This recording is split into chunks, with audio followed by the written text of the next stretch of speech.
Hoje estamos vendo Deuteronômio, capítulos 8, 9 e 10, lembrando que isso faz parte do segundo discurso de Moisés na planície de Moabe antes do povo entrar na Terra Prometida. E nessa parte, Moisés está frisando a importância da fidelidade do povo de Israel. Ele fala sobre coisas que aconteceram ao longo de 40 anos e não foram coisas boas. A boa parte do que ele cita são exemplos de rebeldia, de covardia, de falta de confiança do povo no próprio Senhor. E assim, lembrando o povo que foi pela misericórdia de Deus que eles chegaram até onde estavam, não por mérito próprio. E assim que, apesar da infidelidade do povo ao longo daquele tempo, que Deus ainda ia cumprir as suas promessas. E especialmente ele fala da promessa que ele fez para Abraão, Isaque e Jacó, os grandes patriarcas.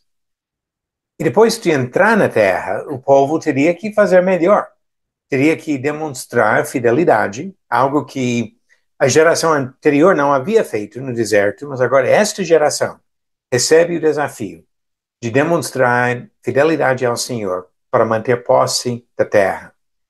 E, obviamente, nisso nós encontramos temas importantes para compreender a salvação que nós temos em Jesus, que nós encontramos nisso também lições importantes até sobre nossa participação nisso. E sobre o que nós temos agora de perguntas, distribuir para várias pessoas as perguntas sobre capítulos 8, 9 e 10. Então vamos lá para capítulo 8. E as primeiras perguntas aqui, Emerson, agora a pergunta aqui, por que Deus deixou o povo passar fome no deserto?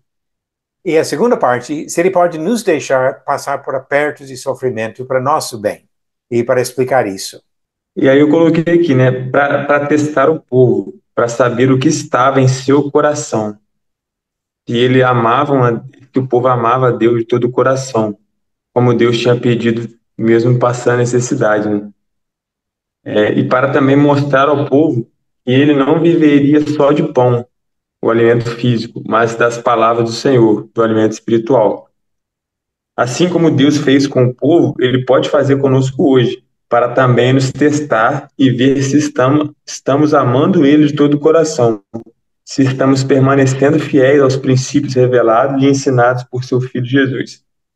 E para também nos mostrar que a vida não se resume ao material, mas que necessitamos do alimento espiritual, ou seja, da leitura da palavra, do estudo, da meditação, da lei, tempo de oração, cânticos espirituais, da comunhão com os irmãos, etc.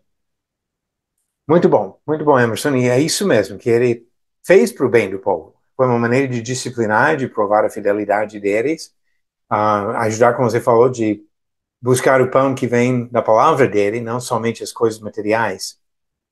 E essa questão de deixar até servos fiéis passar por apertos e sofrimento, encontramos isso na Bíblia toda. Ao longo das Escrituras, pessoas boas sofrendo, às vezes injustamente, mas de maneira que Deus aperfeiçoava a pessoa ou realizava algum objetivo maior, que ele permitiu o sofrimento de alguém para conseguir um objetivo maior do que a própria pessoa. O exemplo de Paulo ajuda bastante quando ele fala sobre o espinho na carne, que Deus não tirou, mas deixou Paulo mais dependente do Senhor com isso. Não foi algo para o bem dele. Era chamado de mensageiro de Satanás. Satanás não achava que estava fazendo para o bem de Paulo, mas Deus usou isso para o bem dele.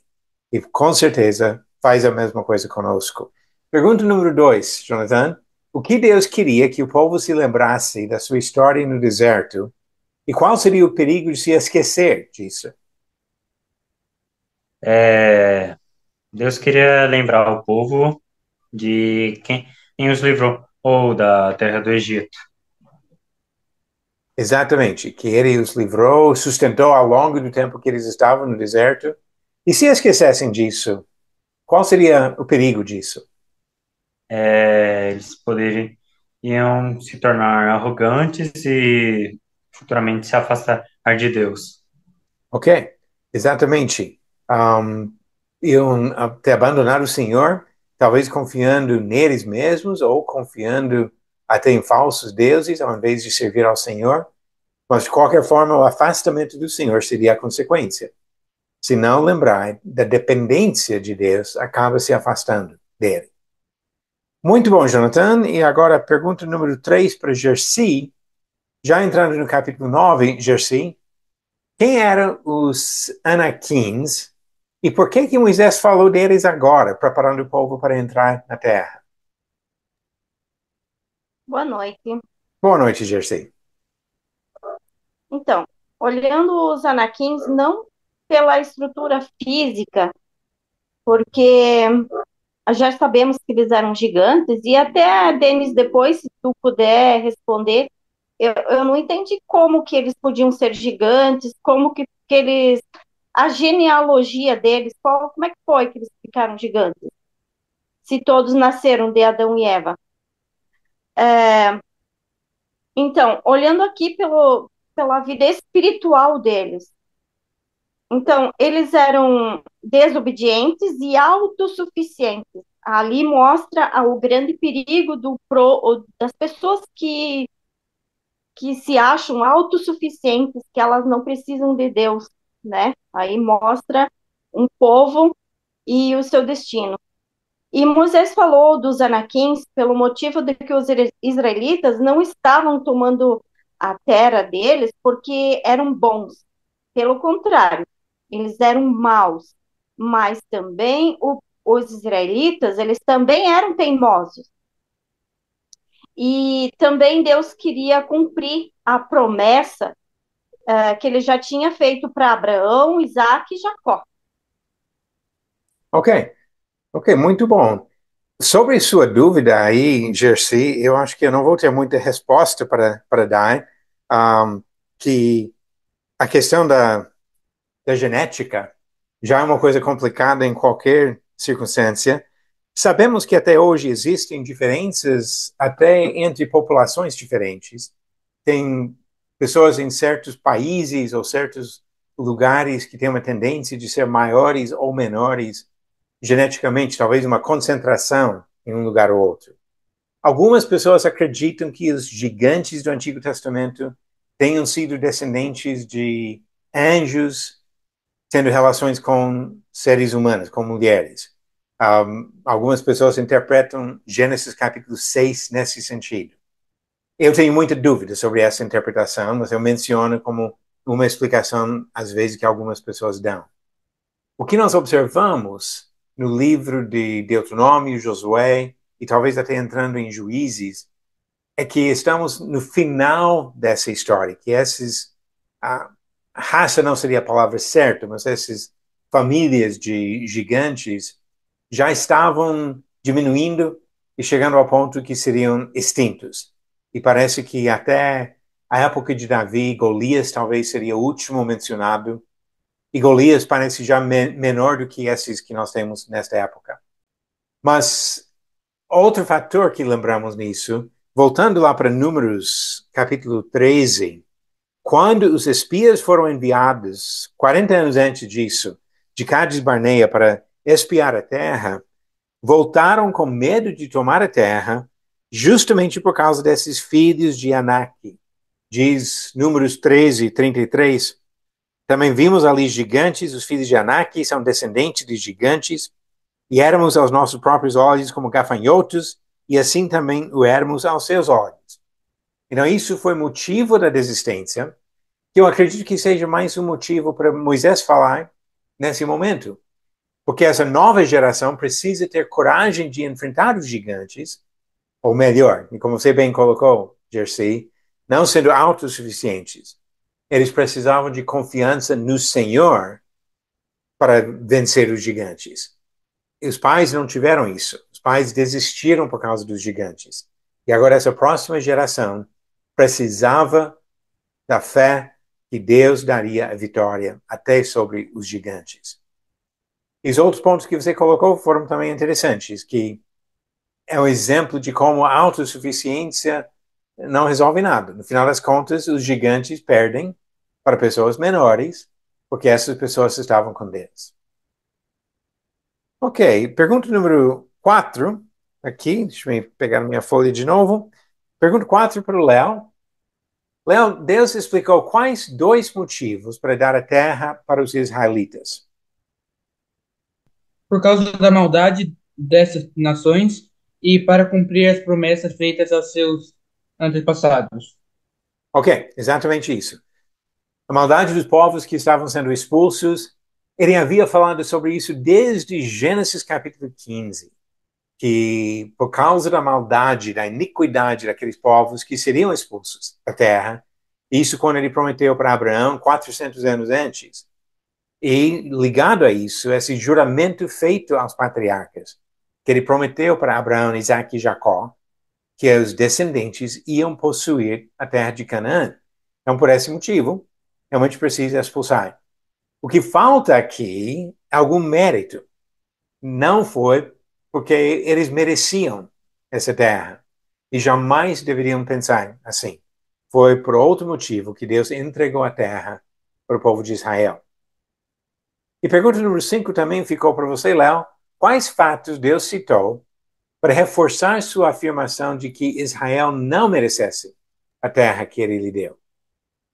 Os fatos foi que eles, eles fizeram um bezerro de ouro para eles e quando eles foram a Cades Barnea. Ok?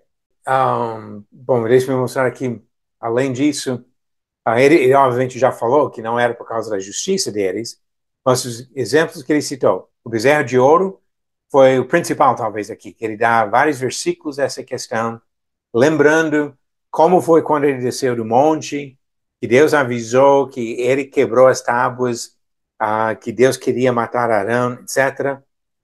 Fala de outras provocações que aconteceram no deserto, e depois sobre o fato que eles recusaram tomar a terra, se referindo a Números 13 e 14, que foi a desobediência do povo em não tomar a terra que Deus preparou para eles. Agora, pergunta número 6, José Pedro. E aqui a pergunta número 6, por que Deus não matou Arão depois de este fazer o bezerro de ouro? Eu coloquei aqui pela intercessão de Moisés que orou por Arão. Ok, exatamente isso. Interessante que esse fato não foi mencionado no livro de Êxodo. Em Êxodo, Moisés mais ou menos passa por cima disso, que castigou o povo, mas não fala sobre Arão. E Arão, obviamente, teve uma parte muito importante naquele pecado do povo. Mas aqui ele diz que Deus poupou a vida de Arão por causa da oração de intercessão de Moisés. E nós vamos falar mais sobre essa intercessão de Moisés em outra pergunta. Mas pode ficar aí na linha, José Pedro, porque pergunta número 7, no capítulo 10 também é sua. Quem escreveu nas segundas tábuas de pedra e o que Moisés fez com elas depois de descer do monte? Quem escreveu foi o próprio Deus, e Moisés, depois de ter descido do monte, as colocou na arca, conforme o Senhor tinha ordenado. Muito bom. Foi Deus que escreveu. Não somente na segunda, mas também nas primeiras, como falou já no capítulo 5, que foi Deus que escreveu nessas tábuas.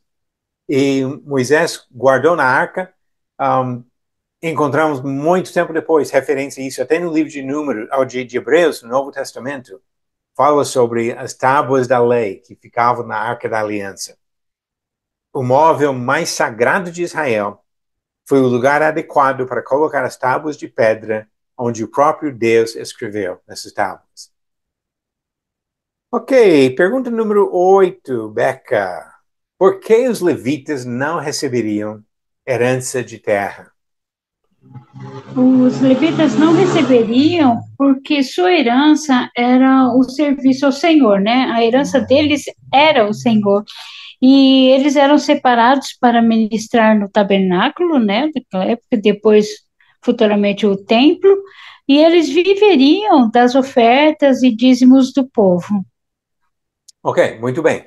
Então, eles não precisavam de território para produzir. Eles tinham seus rebanhos que ficavam ao redor das cidades separados pelos levitas, mas eles não tinham áreas grandes de pastagem, de plantação, porque iam sobreviver com as ofertas, dízimos feitos pelo próprio povo. Eu queria só ligar mais duas passagens em relação a isso. Em Salmo 16, um salmo de Davi. E ele fala o seguinte no verso 5, Salmo 16, verso 5. Ele disse: O Senhor é a porção da minha herança e o meu cálice. Tu és o arrimo da minha sorte. Então, o Senhor é a porção da minha herança. Não estava preocupado com a herança material. Deus seria a herança dele. E realmente, para o cristão, que diferença faz herder ou não alguma coisa nesta vida aqui? Porque nós vamos deixar tudo para trás e já estamos caminhando para a eternidade, onde nós queremos essa herança do próprio Senhor. Em Romanos capítulo 8, versículo 17, uma linguagem parecida no Novo Testamento, eles dizem: ora, se somos filhos, somos também herdeiros, herdeiros de Deus e co-herdeiros com Cristo. Se com ele sofremos, também com ele seremos glorificados. Quando nós pensamos sobre herança nesta vida, a tendência é de pensar que depois de um pai falecer, que deixa os bens para os filhos. Mas nós fomos adotados por um pai que não vai falecer. Deus continua vivo para sempre. Então não é o que Deus dá para nós, é o próprio Deus que se torna a nossa herança. Que imagem linda que tem nisso, de pensar que nós recebemos o próprio Senhor. Pergunta número 9. Becca, como Moisés resumiu o que Deus exigia do seu povo e como essas exigências se comparam com as expectativas que ele tem de nós? Eu penso que Moisés resumiu assim, que Deus exigia temor, obediência, amor e serviço de todo o coração, além de guardar os seus mandamentos, que é a obediência, né? E agora, para nós, Deus espera também que nós vivamos em obediência, amor e temor a Ele. Ok, muito bom. Queria dar uma olhada aqui em dois outros trechos. Os últimos versículos do livro de Eclesiastes, depois de mostrar a futilidade de buscar alguma coisa de importância nesta vida, ele disse no penúltimo versículo do livro: de tudo que se tem ouvido, a suma é: teme a Deus e guarde os seus mandamentos, porque isto é o dever de todo homem. E também tem um versículo em Miqueias, capítulo 6, versículo 8, que lembra muito dessa linguagem de Deuteronômio. Miqueias 6, versículo 8. Ele te declarou, homem, o que é bom e o que é que o Senhor pede de ti. Que pratiques a justiça, ames a misericórdia e andes humildemente com teu Deus. É uma linguagem bastante bonita nisso, de como nós devemos agir hoje. E no Novo Testamento, ele não exige as mesmas coisas? Em Mateus 22, versículo 37, Jesus cita Deuteronômio quando ele fala sobre o grande mandamento que todos precisam respeitar.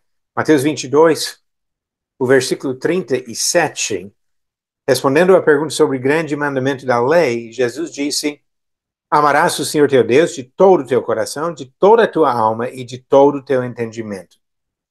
E João, capítulo 14, Jesus conversando com os apóstolos na noite antes da sua morte, ele disse no versículo 15: se me amais, guardareis os meus mandamentos. E no versículo 23, se alguém me ama, guardará a minha palavra, e meu Pai o amará, e viremos para ele, e faremos nele morada. Então, para ter a comunhão com Deus, é importante demonstrar o amor pela obediência. Muito bom, obrigado, Becca. E agora, com pergunta número 10, agora, Bruno, sua vez. No capítulo 10, versículo 22, Moisés mostrou que Deus cumpriu qual das grandes promessas feitas aos patriarcas? Deus cumpriu a promessa de multiplicar os descendentes de Jacó. Ok, muito bom. De multiplicar os descendentes, fazer uma grande nação. Eu coloquei citações aqui onde ele falou isso para Abraão, mas ele também repetiu para Isaac e Jacó, como você falou. Ok, Bruno, fique na linha, porque agora os primeiros desafios são para você. Pergunta número 11. Como Deus disciplinou seu povo? Já falamos sobre o fato de ele ter disciplinado. Como que ele fez isso? Ele ainda disciplina seus filhos hoje e como e por quê? Então, Deus disciplinou o seu povo como um pai disciplina seu filho, corrigindo-o por meio das dificuldades e provações no deserto. E sim, ele ainda disciplina seus filhos, como ensinado em Hebreus capítulo 12, versículo 6. Hebreus capítulo 12, versículo 6. Pois o Senhor disciplina quem ama e castiga todo aquele a quem aceita como filho. Então, o próprio filho, Deus corrige, né, porque ele ama. E isso também nos serve para nos corrigir, nos conduzir no caminho certo, porque ele nos ama e quer nosso bem. Ok, muito bom. E eu vou só acrescentar mais algumas citações aqui. Naquele caso, ele permitiu provações para eles, como maneira de disciplinar e ensinar. E ele permite também provações para nós. Paulo chamou de mensageiro de Satanás o espinho na carne, mas Deus recusou tirar, porque foi para o bem dele. E encontramos textos como Tiago, capítulo 1, começando no versículo 2, onde ele disse: Meus irmãos, tende por motivo de toda alegria o passardes por várias provações, sabendo que a provação da vossa fé, uma vez confirmada, produz perseverança. Ora, a perseverança deve ter ação completa, para que sejais perfeitos e íntegros, em nada deficientes. Então, eu comento às vezes com as pessoas que na teoria é bonito isso, mas na prática, às vezes é um grande desafio, porque ele não fala de ter alegria depois de passar pelas provações e olhar para trás e ver como foi bom. Quando está passando pelas provações, de ter essa alegria, de ter certeza que isso traz algum benefício para nós. Na teoria, fácil. Na prática, nem tanto. 2 Coríntios capítulo 12, versículo 7 em diante, Paulo fala sobre o mensageiro de Satanás, o espinho na carne. Nós não sabemos o que era, não adianta muito ficar especulando sobre exatamente o que era. Mas o fato de ser um espinho na carne, algo que incomodava, que doía, mensageiro de Satanás, algo ruim. E olha o que ele diz sobre isso a partir do versículo 7. E para que não me ensoberbecesse com a grandeza das revelações, foi-me posto um espinho na carne, mensageiro de Satanás, para me esbofetear, a fim de que não me exalte. Por causa disto, 3 vezes pedi ao Senhor que o afastasse de mim. Então ele me disse: A minha graça te basta, porque o poder se aperfeiçoa na fraqueza. De boa vontade, pois, mais me gloriarei nas fraquezas, para que sobre mim repouse o poder de Cristo. Pelo que sinto prazer nas fraquezas, nas injúrias, nas necessidades, nas perseguições, nas angústias, por amor de Cristo. Porque quando sou fraco, então é que sou forte. Eu não sei se eu conheço muitas pessoas que conseguem falar o que Paulo falou aqui, que eu sinto prazer nas fraquezas, injúrias, necessidades, perseguições, angústias. A nossa tendência é de reclamar, de procurar um certo consolo de outras pessoas, porque é difícil. E Paulo disse que ele sentiu prazer em passar por essas coisas, porque confiava mais no Senhor. Mais que ele percebeu a sua própria fraqueza, mais que ele enxergava o poder do Senhor. Tem coisas importantes, lições importantes para nós, até no sofrimento. E 12 também para você, Bruno. Nesses capítulos, ele comentou várias vezes sobre o perigo de o povo se sentir autossuficiente. Pense em exemplos de como nós corremos risco de fazer a mesma coisa e o que podemos fazer para evitar isso. Hoje podemos cair no mesmo erro ao nos orgulharmos de nossas conquistas materiais ou pessoais. Para evitar isso, devemos constantemente lembrar e agradecer a Deus por suas bênçãos e manter a humildade, reconhecendo a nossa dependência nele. Ok, exato. Bem, essa questão de dependência, de gratidão, são duas palavras importantes aqui. Moisés avisou sobre o perigo de eles acharem que se salvaram por sua própria justiça, que de alguma forma mereciam. E quando nós achamos que merecemos a comunhão com Deus, de alguma forma que somos melhores que outros, que nós chegamos onde estamos por mérito próprio, porque eu sou bom, estamos negando a soberania e, mais ainda, a graça do Senhor, com pensamentos assim. E assim, para evitar isso, gratidão constante, reconhecendo que pela graça de Deus que vivemos, pela graça de Deus que temos a esperança da eternidade na presença dele. Benita, pergunta número 13 aqui.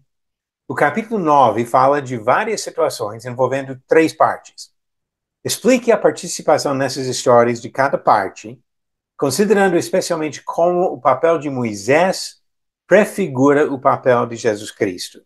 Então, pode ser uma resposta resumida, não precisa entrar muito em detalhes de cada história, mas, de modo geral, qual foi a postura do povo de Israel nessas histórias? No povo de Israel, em várias ocasiões, eles eram rebeldes, como hoje em dia são pecadores. Quando pecamos, estamos rebeldes contra Deus. Ok? Então, nós temos no povo de Israel uma imagem nítida de pecadores, pessoas que estão se rebelando contra o Senhor, sendo desobediente a Ele. Como que apresenta Deus nessa história, Benita? Ele apresenta Deus como justo e ele vai castigar os rebeldes. Como agora, Deus ainda é justo e se continuarmos rebeldes, vamos ter castigo. Sim, exatamente. Em João capítulo 3, versículo 36, ele comenta sobre essa ira do Senhor. E ele é apresentado aqui como um Deus irado com a rebeldia do povo. João 3,36 diz: Por isso quem crê no Filho tem a vida eterna. O que, todavia, se mantém rebelde contra o Filho, não verá a vida, mas sobre ele permanece a ira de Deus.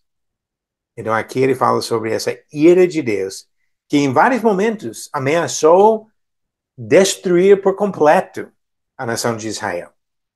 E qual que é o papel de Moisés nessa história, Benita? Moisés era intercessor. Várias vezes pediu para Deus não castigar o povo. E, nesse sentido, agora Jesus intercede para nós, por nós, para Deus não nos castigar. Ok, muito bom. Eu acredito que é exatamente isso que Moisés apresenta para nós aqui. Ele prefigura Jesus como intercessor, num sentido como salvador. Ele foi o libertador do povo, saindo do Egito. Mas a ênfase na intercessão de Moisés aqui olha muito bem para o papel de Jesus, que intercede a nosso favor, pedindo a misericórdia de Deus, mesmo quando nós merecemos o castigo. Então, se fosse só a justiça de Deus, não teríamos saída. Mas entrando a intercessão de um servo fiel, e Deus ouvindo esta intercessão, vem a possibilidade de poupar os pecadores. E, Benita, a última pergunta também com você, pergunta número 14. Que tipo de circuncisão Deus queria do povo? E eu pedi para procurar outras referências no Antigo e no Novo Testamento para mostrar essa mesma vontade de Deus para o povo até hoje. Em Deuteronômio 10:16, ele fala sobre a circuncisão do coração. E também em Jeremias 4:4 fala sobre circuncidar o vosso coração. E em Romanos 2, 25 a 29, também fala sobre circuncisão do coração. Ok, muito bom. Vou mencionar só mais uma passagem aqui, completando um pouquinho. Deuteronômio 30 também, novamente no mesmo livro, fala de circuncidar o coração. Eu só queria observar linguagem e contexto dessas citações. 36 diz: o Senhor teu Deus circuncidará o teu coração e o coração de tua descendência, para amares o Senhor teu Deus de todo o coração e de toda a tua alma, para que vivas. Então, nesse caso, ele coloca a ideia de um coração circuncidado como um coração capaz de amar ao Senhor. Você citou Jeremias, Benita, e Jeremias, eu achei, você falou do versículo 4, eu acho interessante ligar com mais uma coisa no mesmo capítulo. 4:4, ele diz: circuncidai-vos para o Senhor, circuncidai o vosso coração, homens de Judá e moradores de Jerusalém, para que o meu furor não saia como fogo e arda, e não haja quem o apague, por causa da malícia das vossas obras. Então aqui, a circuncisão do coração é necessário para evitar castigo. No versículo 14 do mesmo capítulo, ele diz: lava o teu coração da malícia, ó Jerusalém, para que seja salva. Até quando hospedarás contigo os teus maus pensamentos? Então, aqui a ideia de circuncidar o coração ou lavar o coração é basicamente a mesma coisa. E aí você mencionou também Romanos 2. Vamos olhar um pouco em Romanos 2. Eu quero começar a leitura no versículo 25. Romanos capítulo 2, versículo 25 ao 29, que ele desenvolve esse tema no contexto do Evangelho, no Novo Testamento. Em Romanos capítulo 2, versículo 25, porque a circuncisão tem valor se praticares a lei. Se és, porém, transgressor da lei, a tua circuncisão já se tornou incircuncisão. Então, a primeira coisa que ele mostra, mesmo para os judeus, só a circuncisão física não era garantia de nada. Depois ele continua: se, pois, a incircuncisão observa os preceitos da lei, não será ela, porventura, considerada como circuncisão? Ou seja, se um gentio respeitar a lei, isso não vale a mesma coisa de circuncisão? E se aquele que é incircunciso por natureza cumpre a lei, certamente ele te julgará a ti, que não obstante a letra e a circuncisão és transgressor da lei. Então, novamente, uma pequena cirurgia física não resolve a relação da pessoa com Deus. Era um fator importante para os judeus, mas não a solução. E 28, porque não é judeu quem o é apenas exteriormente, nem é circuncisão a que é somente na carne. Porém, judeu é aquele que o é interiormente, e circuncisão a que é do coração, no espírito, não segundo a letra, e cujo louvor não procede dos homens, mas de Deus. Só Deus que pode ver o coração. Só Deus que pode saber com certeza absoluta da circuncisão do nosso coração. E assim, muito mais importante, tirar tudo que tem de pecado, de maldade do nosso coração e deixar o coração limpo e dedicado ao Senhor. Muito mais importante do que uma pequena cirurgia na carne da pessoa. Vamos pensar para a semana que vem, nos capítulos 11 a 14, onde ele vai falar sobre algumas outras orientações para a chegada na Terra, inclusive, capítulo 12, um local especial para servirem ao Senhor, para levar os holocaustos, os sacrifícios, para colocar onde seria o local do templo, o lugar para onde eles iam levar todos os sacrifícios. Uma coisa que não foi o caso no deserto, com uma tenda móvel, um templo móvel, mas agora na Terra Prometida vai ser importante isso.